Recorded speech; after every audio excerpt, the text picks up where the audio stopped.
Vizag railway స్టేషన్లోకి సోమవారం రాత్రి ఇద్దరు ఆగంతకులు ప్రవేశించారు. స్టేషన్లో దొంగతనాలకు, దోపిడీలకు పాల్పడే అలవాటున్న వీళ్లు అదరగొట్టే కారం రంగు రుచి ఆచి కారం పొడి. ఏదో ఒక మంచి ప్లాన్తోనే స్టేషన్లోకి అడుగుపెట్టారు. స్టేషన్లో అయితే అడుగుపెట్టారు, కానీ ఆ తర్వాత వాళ్ల పప్పులు ఉడకలేదు. నేరం చేయకముందే రోబోకాప్ వాళ్ళని పట్టేసింది. అసలు ఏం జరిగిందంటే, సోమవారం రాత్రి 8 గంటల 10 నిమిషాల సమయంలో స్టేషన్ ఎంట్రీ పాయింట్ వద్ద నిఘా నిర్వహిస్తున్న అర్జున్ రోబో ఇద్దరు అనుమానితులను గుర్తించింది. తనలోని ఫేషియల్ రికగ్నైజేషన్ సిస్టమ్ ద్వారా వారి ముఖాలను స్కాన్ చేసి డేటాబేస్లోని నేరస్తుల జాబితాతో కంపేర్ చేసింది.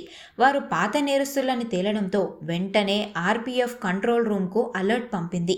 అప్రమత్తమైన ఆర్పీఎఫ్, సిపిడిఎస్ బృందాలు నిందితులు హడప్ప శివ, జి బంగారులను అదుపులోకి తీసుకున్నారు. వీరిపై రాయగడ పోలీస్ స్టేషన్ పరిధిలో దొంగతనం, దోపిడీ కింద అనేక కేసులున్నట్లుగా తేలింది. టికెట్ లేకుండానే స్టేషన్లోకి ప్రవేశించిన వీరిని రాయగడ పోలీసులకు అప్పగించారు.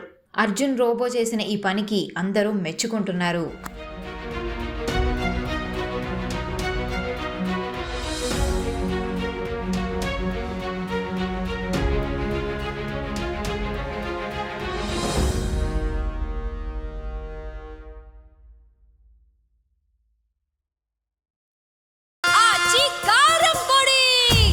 అదరగొట్టే కారం రంగు రుచి ఆచి కారం పొడి.